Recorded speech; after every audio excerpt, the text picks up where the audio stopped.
and welcome to another episode of Sewing and Scripture. Today we're going to be covering Genesis, chapters 38 and 39.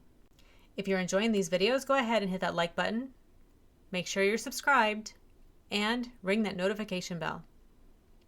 We are called Sewing in Scripture, so let's sow into others by sharing these videos.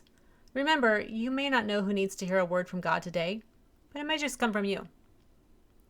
In addition, if you'd like to find other ways to support the channel, we do have an Etsy store. I'll place the link on the screen here and in the description down below. So let's go ahead and begin.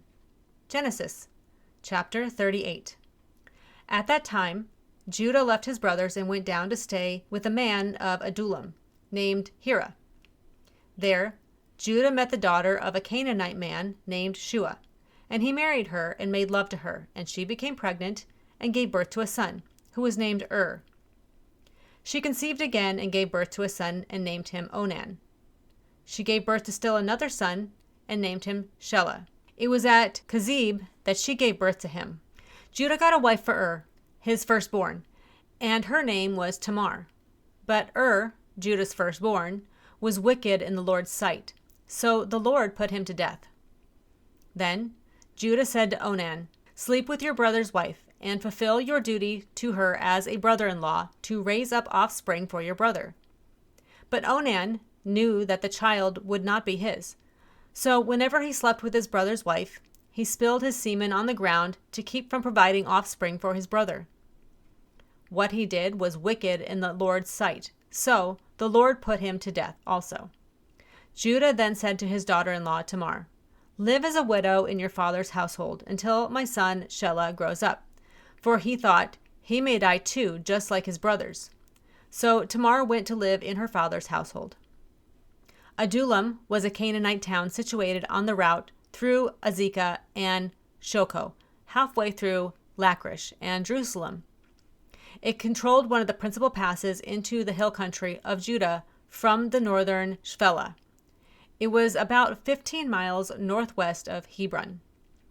Judah married a Canaanite there, and there his firstborn was slain by the Lord for acting wickedly. From Shua he had 3 sons, Onan, and Shelah. Was the firstborn who was slain by the Lord.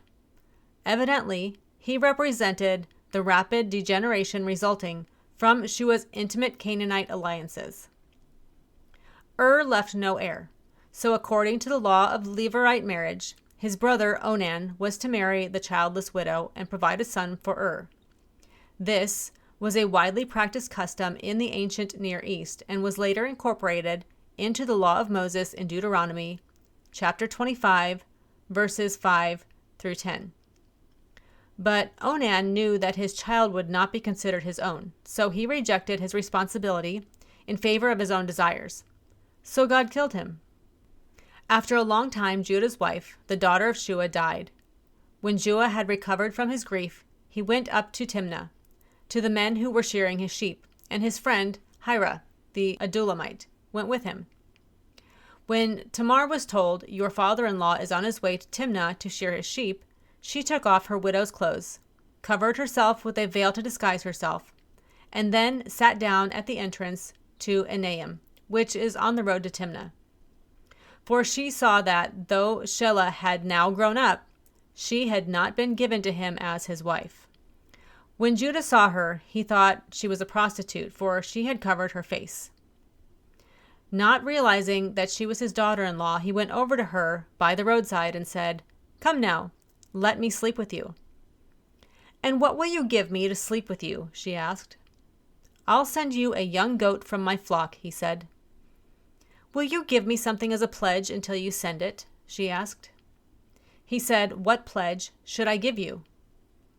"Your seal and its cord, and the staff in your hand," she answered. So he gave them to her and slept with her, and she became pregnant by him. After she left, she took off her veil and put on her widow's clothes again. Meanwhile, Judah sent the young goat by his friend the Adullamite in order to get his pledge back from the woman, but he did not find her. He asked the men who lived there, "Where is the shrine prostitute who was beside the road at Enaim?" "There hasn't been any shrine prostitute here," they said. So he went back to Judah and said, I didn't find her. Besides, the men who lived there said there hasn't been any shrine prostitute here." Then Judah said, "Let her keep what she has, or we will become a laughingstock.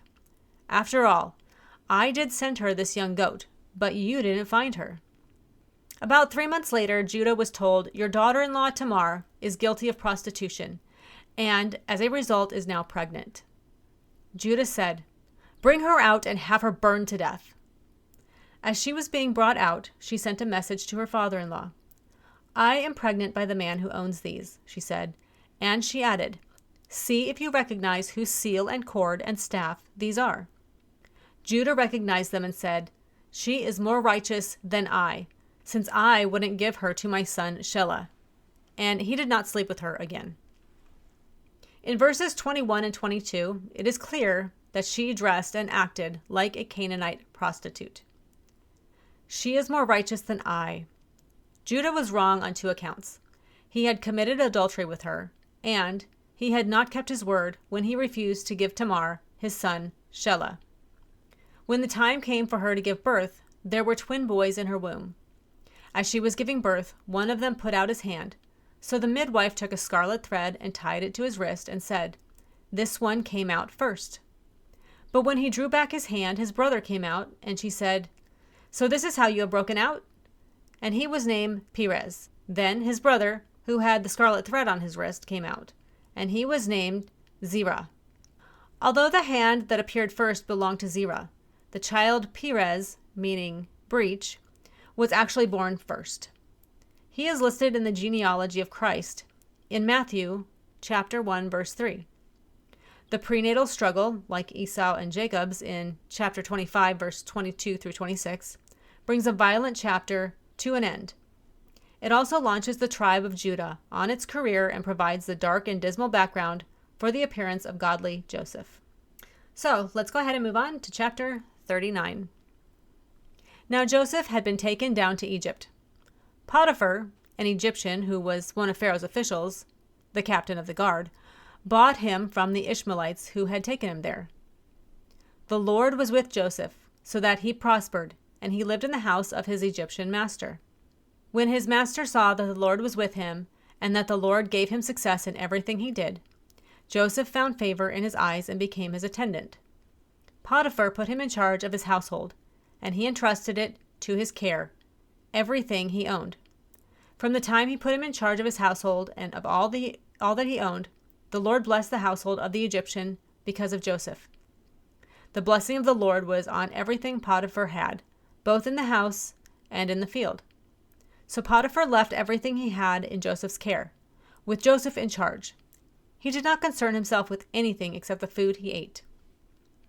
Now Joseph was well built and handsome, and after a while his master's wife took notice of Joseph and said, "Come to bed with me." But he refused. "With me in charge," he told her, "my master does not concern himself with anything in the house. Everything he owns has been entrusted to me. No one is greater in this house than I am. My master has withheld nothing from me except you, because you are his wife. How then could I do such a wicked thing and sin against God?" And though she spoke to Joseph day after day, he refused to go to bed with her or even be with her. One day he went into the house to attend to his duties, and none of the household servants were inside. She caught him by his cloak and said, "Come to bed with me." But he left his cloak in her hand and ran out of the house. When she saw that he had left his cloak in her hand and had run out of the house, she called her household servants. "Look," she said to them, "this Hebrew has been brought to us to make sport of us. He came in here to sleep with me, and I screamed. When he heard me scream for help, he left his cloak beside me and ran out of the house." She kept his cloak beside her until his master came home. Then she told him this story. "That Hebrew slave you brought us came to me to make sport of me. But as soon as I screamed for help, he left his cloak beside me and ran out of the house." When his master heard the story his wife told him, saying, "This is how your slave treated me," he burned with anger. Joseph's master took him and put him in prison, the place where the king's prisoners were confined. But while Joseph was there in the prison, the Lord was with him. He showed him kindness and granted him favor in the eyes of the prison warden. So the warden put Joseph in charge of all those held in the prison, and he was made responsible for all that was done there. The warden paid no attention to anything under Joseph's care, because the Lord was with Joseph and gave him success in whatever he did. The key to Joseph's whole life is expressed in the words, "The Lord was with him, and the Lord made all that he did prosper in his hand." "Come to bed with me," were the words of his master's wife. Joseph's reasons for refusing were those that another man might have given for yielding. That he was free from supervision, that he had made a rapid rise in authority which had corrupted other stewards, and his realization that only one realm was forbidden to him were all arguments for his being disloyal. He called the proposition wickedness and said it was a sin against God. But she persisted every day. Evidently, he would do his best to avoid being near her and refuse to go to bed with her. Joseph's actions are to be contrasted with Reuben's actions in chapter 35, verse 22, and Judah's actions in chapter 38, verse 16. Her first approach involved flattery, then the drawn-out enticing, and finally the ambush. Joseph fled, not like a coward, but in the preservation of his honor, which the New Testament commands. This is the second time a coat of Joseph's is used in deceit about him. So that brings us to the end of today's video. I hope you are enjoying these videos. Again, if you are, go ahead and hit that thumbs up button, that like button down there at the bottom. In addition, go ahead and make sure that you are subscribed and ring that notification bell. Also, be sure you share these videos. We are called Sowing in Scripture, so let's go ahead and sow into others by sharing these videos. You never know who needs to hear a word from God today, and it may just come from you. In addition, I'm adding the link to the Etsy store here on the screen and in the description down below. Once again, thank you for joining us, and we'll see you next week as we continue our journey through the book of Genesis. Have a wonderful and blessed day.